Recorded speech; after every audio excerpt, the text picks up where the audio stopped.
Assalamualaikum warahmatullahi wabarakatuh. Alhamdulillahirabbil alamin wassalatu wassalamu ala asrofil anbiya'i wal mursalin sayyidina wa maulana Muhammadin wa ala alihi wa sahbihi ajma'in.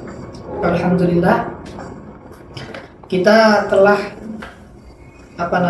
menyelesaikan ya semua. Kemarin kita sudah membahas tentang seputar toharoh, yakni bersuci. Maka kali ini kita akan membahas tentang babun najasah wa izalatuha. Jadi seputar toharoh, seputar bersuci kita sudah menyelesaikannya. Pada tahap kali ini kita akan memasuki babun najasah. Apa itu najis dan cara menghilangkan najis itu seperti apa? Baik, sebelum kita mulai, seperti biasa kita hadiahkan Fatihah terlebih dahulu kepada musannaf kitab Al-Muqaddimah Al-Hadramiyah.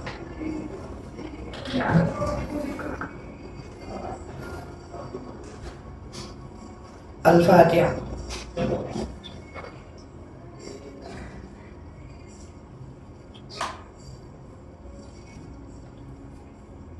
Bismillahirrahmanirrahim. Babun najasah, babun najasati wa izalatiha.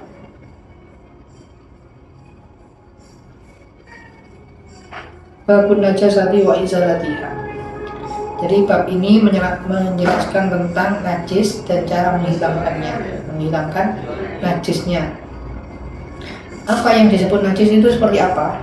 Nah, sahabat Graha, yang disebut najis itu secara lughat kullu mustaqdar. Najis itu setiap sesuatu yang dipandang syariat ini jelek, itu namanya najis.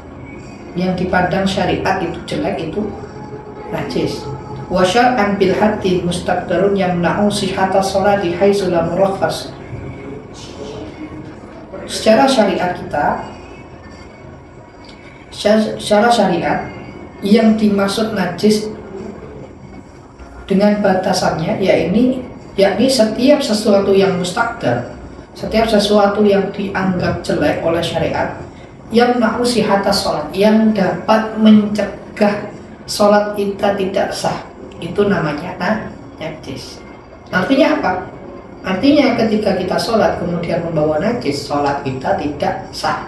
Nah, berarti dalam tubuh kita ada mustaqdarnya, ada sesuatu yang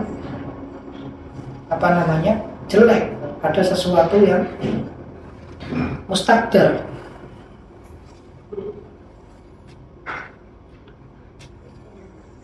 Sekiranya najis itu bukan dianggap najis yang murakhas atau najis yang dipandang dimakfu, artinya bukan najis yang dimakfu. Darah, ketika kita sholat kemudian ada darah di tubuh kita, itu najis, tapi najisnya dimakfu. Nah, misalkan ada darah sedikit di tubuh kita, itu najis, cuma najisnya dimakfu. Yang dimaksud mustaqdar ini tidak bisa dianggap, najisnya tidak bisa dianggap sesuatu yang dimakfu, ya najis mutawasito, najis. Kemudian bagi najis itu apa saja? Yang pertama al-khamru. Khamr itu najis. Wal khamru wan nabitu walau muhtaramatan.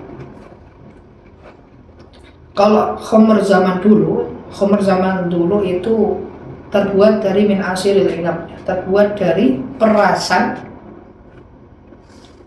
anggur, jadi dari buah-buahan. Beda kalau zaman sekarang itu sudah tercampur dengan hal-hal yang lain, seperti halnya alkohol, seperti halnya campuran-campuran yang lain. Kalau dulu yang bisa menjadi cuka ya bahannya ya dari anggur, bahannya dari sesuatu yang suci. Kemudian ketika difermentasi menjadi menjadi najis, didiamkan menjadi najis, kemudian difermentasi bisa menjadi cuka. Seperti itu. Yang awalnya tohir bisa menjadi najis, kemudian bisa tohir kembali.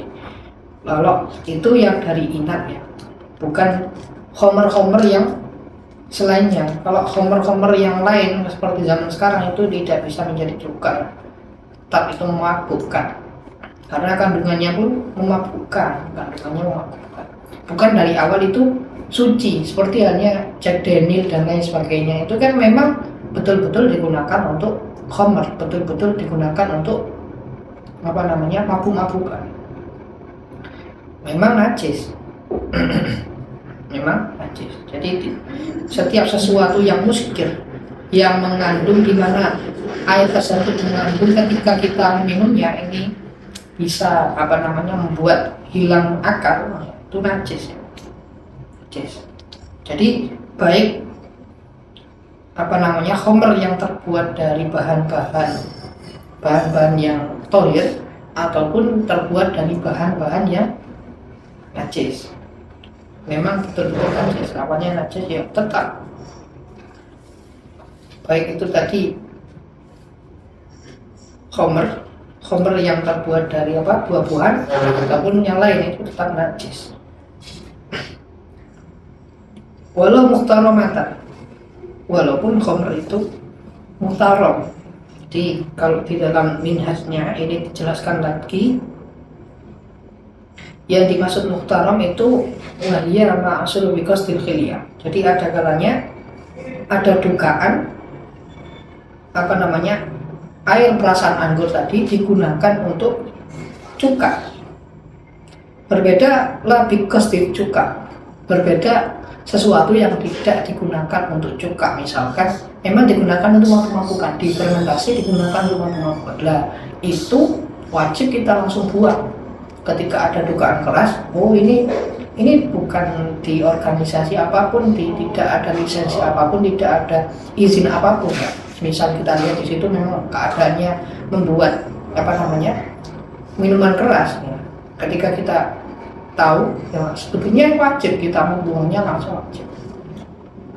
Lah kalau muhtaram nanti ditakutkan ketika di situ tidak dibuat untuk memang labikos di khamr ya, tidak digunakan untuk khamr secara asliyah tidak digunakan untuk khamr, artinya bisa kembali lagi ke cuka.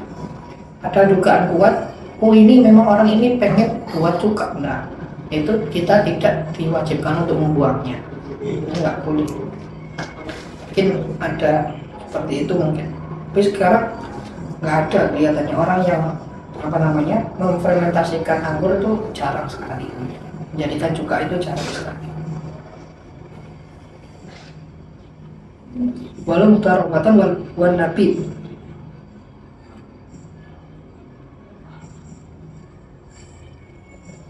nabit itu juga ya, nabit itu sejenis juga, sejenis khamr juga yang mabukkan juga, itu dianggap najis juga. Kemudian yang najis yang selanjutnya yakni wal kalbu wal khinziru wa ma tawallada min ahadima. Wal kalbu anjing, kemudian kemudian wal khinziru dan juga babi, wa ma tawallada min ahadima, dan setiap sesuatu yang lahir dari keduanya ini. Misalkan ada anak ada anak anjing nikah sama domba misalkan, atau mungkin khinzir babi nikah sama ayam misalkan. Nah anaknya wa ma tawallada min ahadima, anak dari keduanya ini itu dihukumi najis. Walaupun peranakannya ini tetap digambarkan najis. Kalau najisnya itu memang najisnya anjing itu memang ada ya dasarnya memang ada dari Nabi. Kalau khinzir, kenapa khinzir ini juga dikategorikan sebagai najis yang berat, najis yang mughalladh? Karena di'annahu asu'un, karena masa hidupnya babi ini terkadang dengan sesuatu yang sifatnya adalah istibdal ya. Bayangkan babi itu tidak bisa hidup di tempat-tempat yang rusuh, tempat-tempat yang sifatnya kotor sekali ya gitu. Hidupnya kan seperti itu. Juga makanannya pun tidak diperhatikan, makanannya pun bahkan kotorannya itu dimakan. Saya pernah lihat itu ataupun pernah meneliti tentang babi itu seperti itu. kotorannya sendiri dimakan, saking istiqdarnya, saking istiqdarnya, sampai seperti itu khinzir. Jadi memang ulama itu memang meneliti ya. Para ulama semuanya meneliti, termasuk Imam Syafi'i meneliti tentang haid, masa haid itu seperti apa, ghalibnya atau keumumannya seperti apa, ya memang diteliti semuanya. Makanya menjadi dasar hukum seperti ini. Makanya khinzir ataupun babi itu dikategorikan sebagaimana najis ya, karena memang ulama sudah memastikan bahwasanya kehidupannya ini seluruhnya seperti ini. Atau mungkin nanti ketika ditemukan babi yang sifatnya babi yang di rumah, ada babi yang rumah dipelihara, itu gimana, najis apa tidak? Tetap ya itu dikategorikan najis walaupun dipelihara. Dan dugaan keras kan dia tidak punya akal ataupun ya gimana ya ada dugaan keras, nanti bisa kembali lagi ke orientasi yang sebenarnya dia kehidupannya seperti apa, seperti itu. Ataupun di tubuhnya pun tidak ada sesuatu yang suci karena penuh dengan bakteri-bakteri kan tubuhnya, seperti itu. Karena itu ulama mengkategorikan babi itu najis. Dagingnya pun dipenuhi zat-zat dan bakteri dan lain sebagainya yang di sana itu banyak yang menurut syariat itu jelek. Kemudian sesuatu yang najis lagi, wal maitatu ilal adami wa samaka wal jarata wa damu wal qabi. Wal maitah, mayat di sini adalah bangkai yang mana bijami anza. Jadi bagian-bagian bangkai, artinya yang terputus pun itu tetap dinamakan bangkai. Berarti hukumnya pun sama dengan bangkai itu tersendiri ketika masih mutasil, masih bersambung dengan tubuhnya. Artinya masih dikategorikan najis ya, maitah. Ataupun maitah ini bisa dari hewan yang tohir tapi tidak disembelih secara syar'i, ini juga nanti menjadi maitah, menjadi bangkai, menjadi najis ya. Makanya kalau ada menemukan mungkin ayam yang hampir mati, itu lebih baik langsung disembelih. Kenapa? Karena ditakutkan nanti kalau mati itu menjadi bangkai dan tidak bisa dimakan.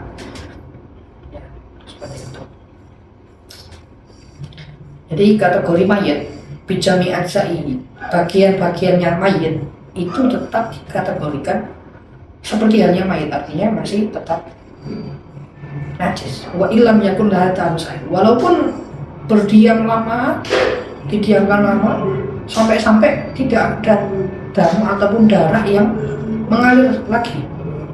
Mungkin sudah lama sekali ya didiamkan di situ dan memang darahnya ini sampai nggak kelihatan lagi, tetap itu dikategorikan najis. Yang dimaksud bangkai itu apa? Wahia ma salat hayatuha la bidakati syar'iyyah. Memang seperti itu ya.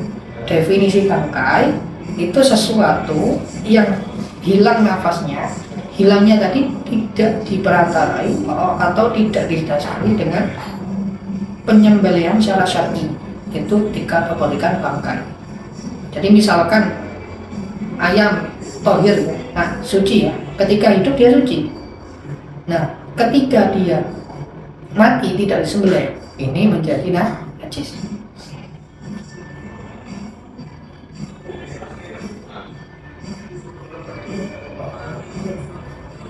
Dan hal ini menurut ijma para ulama. Ilal adami, kecuali para adam. Ilal adami, kecuali anak adam, maksudnya manusia. Walau kafiran, walaupun manusia ini orang kafir. Ini sebuah laqad khalaqnal insana fi ahsani taqwim, sebuah penghormatan oleh Allah, sebuah penciptaan yang luar biasa dari Allah, sehingga manusia ketika dia mati itu tidak dianggap sebagai najis. Itu sebuah sebuah kemuliaan yang diberikan oleh Allah kepada manusia walaupun kafir. Dan juga didukung oleh pendapatnya Nabi atau sabdanya Nabi Muhammad, innal mu'min la yanjusu hayyan walau maitan. Orang mukmin, sesungguhnya orang mukmin itu tidak najis baik dia hidup maupun dia mati. Tapi dalam keterangannya ilal adami walau kafiran, seperti itu ya. Manusia walaupun dia kafir itu tetap dikategorikan tidak najis. Artinya masih syaraf, masih dimuliakan. Wasamaka wal jarota. Wasamaka wal jarota. Oh, ini bentuk pengecualian tadi yang tidak najis ya. Jadi yang pertama tadi penyebutan khamr wa nabid wal mutawalat dan wal kalbu wal khinzir wa ma tawallata min hadima, semuanya yang dari barakab yang sebelumnya tadi itu dikategorikan najis ya, najis ya. Lah ilal adami wasamaka wal jarata wa dam wal qabih ini dikategorikan tidak najis. Apa saja yang najis tadi? Yang najis tadi khamr. Yang pertama khamr ya. Kemudian anjing, babi, kemudian lagi wamat tawallata min hadima yang peranakan dari keduanya, dan juga maitah maksudnya bangkai hewan, kecuali bangkainya manusia. Nah, ini masuk pengecualian sudah. Nah, yang disebut najis tadi ilal adami wasamaka wal jarat wa dam wal jarat. Ilal adami ya wasamaka wal jarat. Nah, ini yang tidak dihukumi najis. Yang tidak dihukumi najis yakni manusia walaupun dia dalam keadaan kafir itu tidak dihukumi najis. Wasamaka wal jarat, samak itu juga tidak dihukumi najis ya. Jadi sesuatu yang berada di lautan ini sifatnya adalah samak, sifatnya ikan ya. Sama-sama jenisnya ikan, semuanya yang berada hidup di air itu mutlak tidak najis. Bangkainya, walaupun bangkainya ini tidak najis, walaupun ada darahnya nanti misalkan tidak najis. Wal jarat, dan juga belalang itu. Belalang itu ketika bangkai menjadi bangkai ini tidak najis juga. Karena ada khabar dari Nabi as-sahih uhilla lana maitatani wa damani asamaka wal jarat. Jadi aku halalkan kedua mayit, kedua darah, yakni dari asamak dari ikan dan juga jarat dari belalang. Ini keduanya ini sifatnya adalah suci, jadi tidak najis ya. Ataupun mayitnya ini dikategorikan mayit yang halal seperti itu.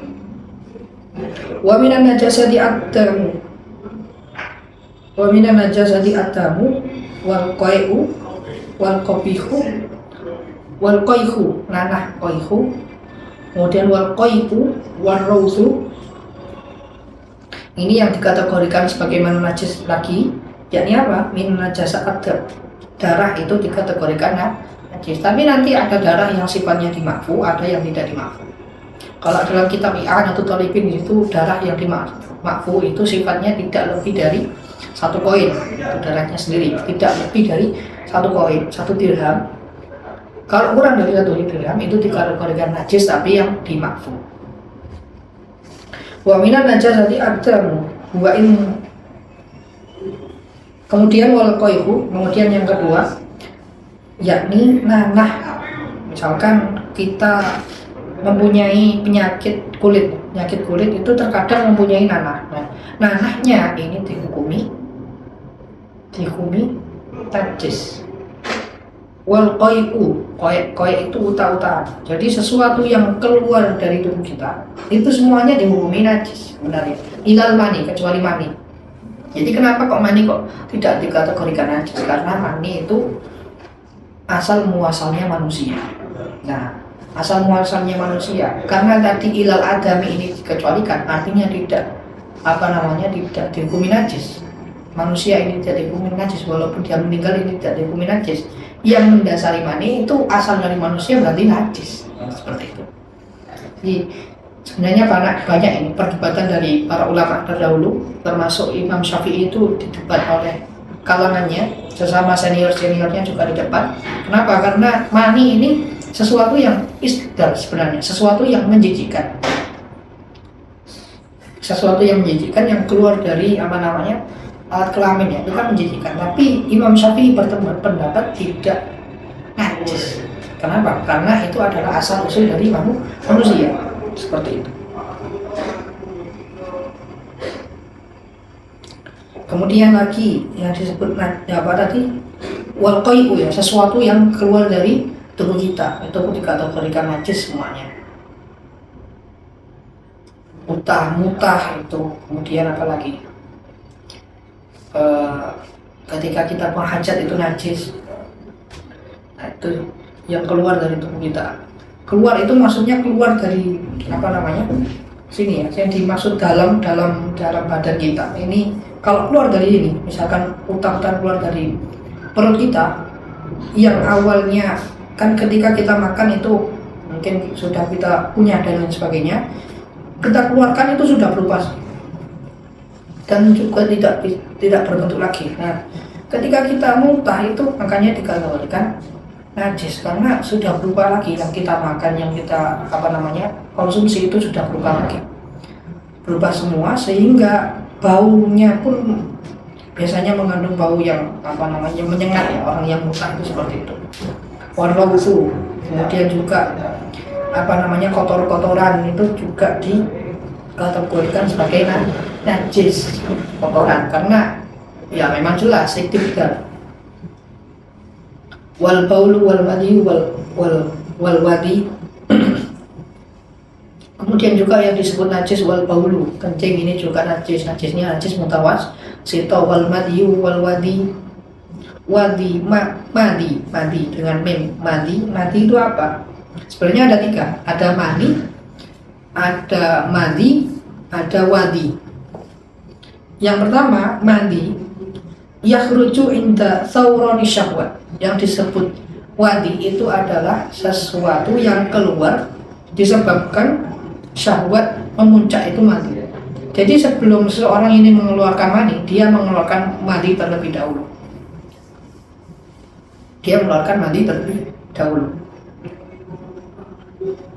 Jadi seperti itu permulaan syahwat, ataupun ketika syahwat sudah memuncak ini keluar biasanya seperti itu. Kemudian wadi, apa yang disebut wadi? Wadi itu adalah bisukunil muhmal kal bauli wa huwa ma abyadu ghaliban yakhruju akibal baul. Wadi itu sesuatu sesuatu yang putih yang keluar dari alat kemaluan ya. Yakhruju akibal baul, yang keluar setelah kita kencing,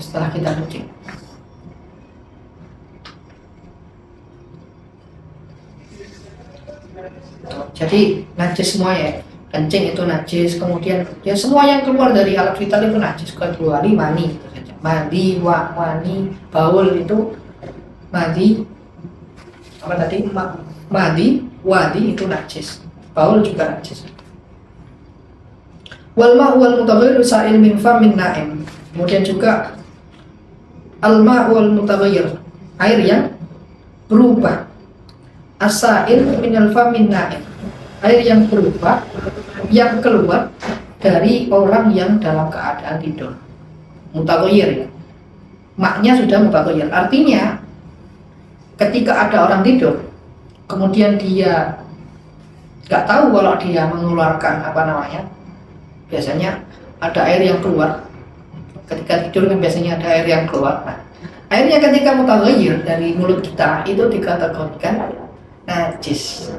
Biasanya warnanya bisa warna kuning dan sebagainya. Wa manil kalbi, ini manil kalbi wal khinziri wal mutawalati min ahadima wala banuma la yukalu lahmu ilal adani. Wa manil kalbi wal khinzir, ini juga dinajiskan juga. Mani kalb, maninya anjingnya najis, maninya juga najis, semuanya najis juga. sesuatu yang najis ya pasti keluarnya darinya ya najis, walaupun yang keluar itu suci. Misal laban, susu keluar dari anjing itu juga dihukumi najis. Wa manil kalbi wal khinziri wal mutawallidi min ahadima. Jadi maninya anjing dan juga maninya khinzir, babi, wal mutawallidi min ahadima, dan sesuatu yang peranakan dari salah satu tersebut, keduanya itu dihukumi najis. Wala banu ma la yuqal lahmu, dan laban ataupun susu yang keluar dari hewan yang tidak bisa kita makan dagingnya, artinya hewan tersebut tidak dihukumi halal, maksudnya seperti itu. Hewan yang tidak disebut hewannya halal, ada hewan yang bisa menyusui yang tidak bisa kita makan ataupun tidak bisa kita sebut hewan yang halal, itu juga disebut najis. Ilal adami, kecuali Adam. Walaupun kita tidak bisa makan sesama jenis, memakan sesama manusia, kanibal istilahnya, tapi kita meminum susunya mungkin itu tidak apa-apa, artinya tidak najis. Makanya anak kecil lah minum susu, minum ASI. Nah, ASI perempuan itu tidak najis. Wa amma manil hayawan ghairul kalbi wal khinzir wa ma tawallata min hadima wal alaqatu wal mudghatu wal rutubatul farji fa tahira. Nah, di sini karena termasuk dari kalb, khinzir tadi anjing dan juga babi tadi adalah najis yang benar-benar najis, yang besar ya, najis. Ada najis mutawasito, ada najis mukhafafah, dan najis mughallato. Mughallato ini najis yang paling besar, efeknya paling besar. Dan juga maninya pun dihukumi najis. Wa amma manil hayawan ghairul kalbi wal khinzir. Nah, ini sudah pembahasan selanjutnya. Adapun mani hewan ghairul kalbi wal khinzir, selainnya anjing dan juga babi, wa ma tawallata min hadima, dan sesuatu yang peranakan dari keduanya, ya. Wal alaqatu, dan alaqah itu ya seperti pembahasan kemarin, alaqah itu adalah segumpal darah, wal mudghatu segumpal daging, wal rutubatul farji, dan sesuatu yang dimana di dalam al-kelamin itu ada sesuatu cairan, rutubatul farji, cairan di dalam kelamin, hukumnya adalah suci. Ini bagi hewan ya, bagi hewan.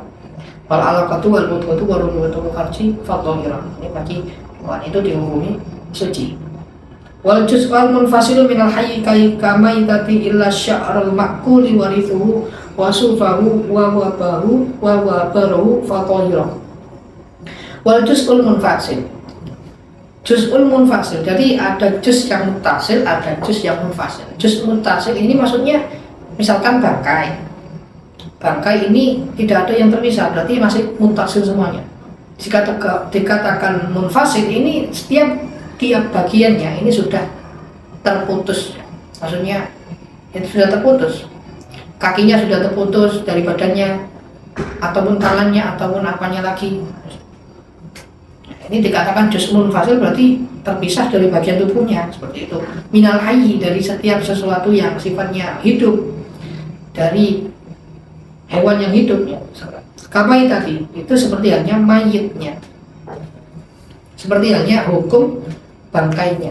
Artinya kalau tidak disembelih hukumnya menjadi najis. Makanya yang terlepas dari bagian tubuh hewan itu dihukumi najis.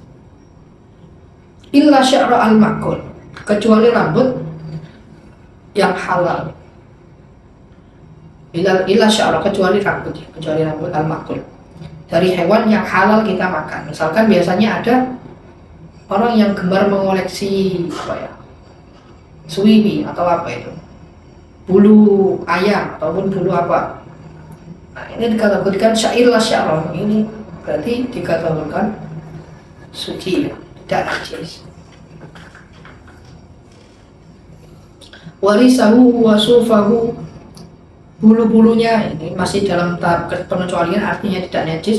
Warisahu, bulu-bulu, wasufahu, dan bulu halusnya, wawabarahu, dan bulu kasarnya, fotohiroh, maka hukumnya semuanya ini adalah tohir. Misalkan sekarang itu banyak sekali ditemukan jaket yang terbuat dari bulu angsa, misalkan dari bulu angsa, angsanya masih hidup, dicabut-cabutin bulu-bulunya. Nah, ini dikatakan kan tohir, makanya boleh kita pakai. Kita pakai sholat pun boleh, karena ini termasuk syar, termasuk rambut. Wala yadhuru syai'un minan najasa ila salatasni asya. Jadi setiap dari sesuatu hukum itu pasti ada pengecualiannya, ada yang masuk dalam hukumnya, ada yang tidak masuk dalam hukumnya. Nah, wala yadhuru syai'un minan najasa ila salatasni. Termasuk sesuatu yang najis ini bisa menjadi suci lagi kecuali 3 ini. Jadi yang awalnya najis itu tidak bisa, gimana? Wala yadhuru, dan tidak bisa suci syai'un minan najasa.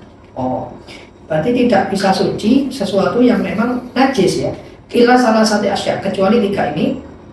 Al-khamru ma'inaiha ida sorot khalan binasiyah. Yang pertama, yang awalnya najis bisa menjadi suci. Itu apa? Artinya tidak najis, yaitu yang pertama adalah khamr ma'inaiha, beserta dengan wadahnya khamr yang digunakan tempat untuk fermentasinya, yang telah menjadi cuka, sorot khalan binasiyah, yang telah menjadi cuka karena unsur unsur keharamannya hilang, unsur ilatnya, unsur unsur iskarnya atau unsur kemabukannya ini hilang, juga menghilangkan sifat najisnya, artinya sudah dihukumi suci. Wal jildul mutanajjis bil mauti, dan juga jildun itu kulit yang najis sebab mati yang tidak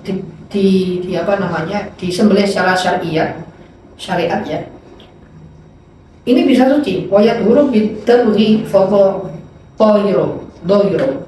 Maka cukup dengan dibah itu disamak ya, istilahnya disamak itu dikasih campuran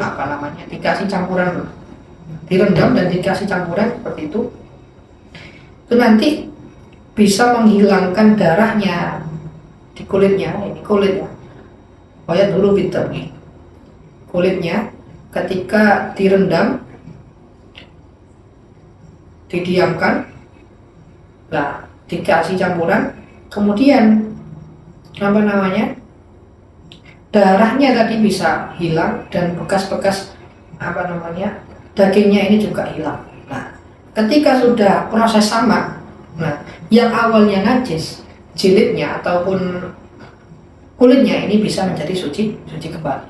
Wa badina wa ma sarat hayawan wa ma sarat hayawan. Udah ya, sudah kita membahas tentang babun najasa wa izalatiha. Ini pembukaan tentang babun najasa. Sebenarnya masih banyak lagi fasal-fasal yang selanjutnya yang membahas tentang najis. Kita akan bahas selanjutnya di pertemuan selanjutnya.